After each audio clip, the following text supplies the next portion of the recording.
those people you saw. Okay. And more broadly, but you say the crisis is because of single adult males are coming with children, and I'll give you a really chilling statistic. So if and you could, we're seeing, I mean, if you could little draft girls, little boys.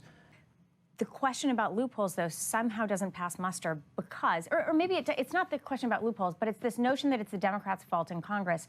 Today's politics on immigration are so polarized, they're so extreme, and part of that is driven by the Democratic Party is just consumed right now with hatred for Donald Trump. And on immigration, that is driving them so wildly to the left. A piece of the old Ted Cruz that might really stake a claim to helping push the party back to a position of fighting for fiscal discipline. The problem is Congress is spending even more, that we're not restraining on the spending. You have just been reelected as a U.S. Senator. You have a new lease on life. You have 6 years before, you know, Donald Trump is going to be out of office. You could, frankly, run for president again. This could just be a way to reestablish yourself and reestablish the party around a principle that it has always stood for. And to that end, I want to show you a clip from William F. Buckley on this program in 1989 with none other than the original conservative Barry Goldwater. Let's take a look.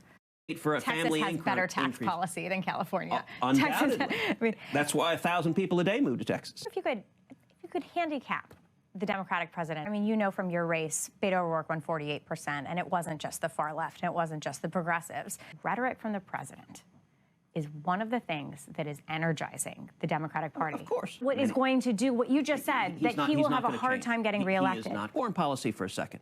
So I'm going to take it as a yes. I engage. The question was, does the rhetoric hurt him in his reelection bid? And because you didn't answer it, I'm going to take it as a yes. Thank you for being here, Ted Cruz. I appreciate it. Thank you.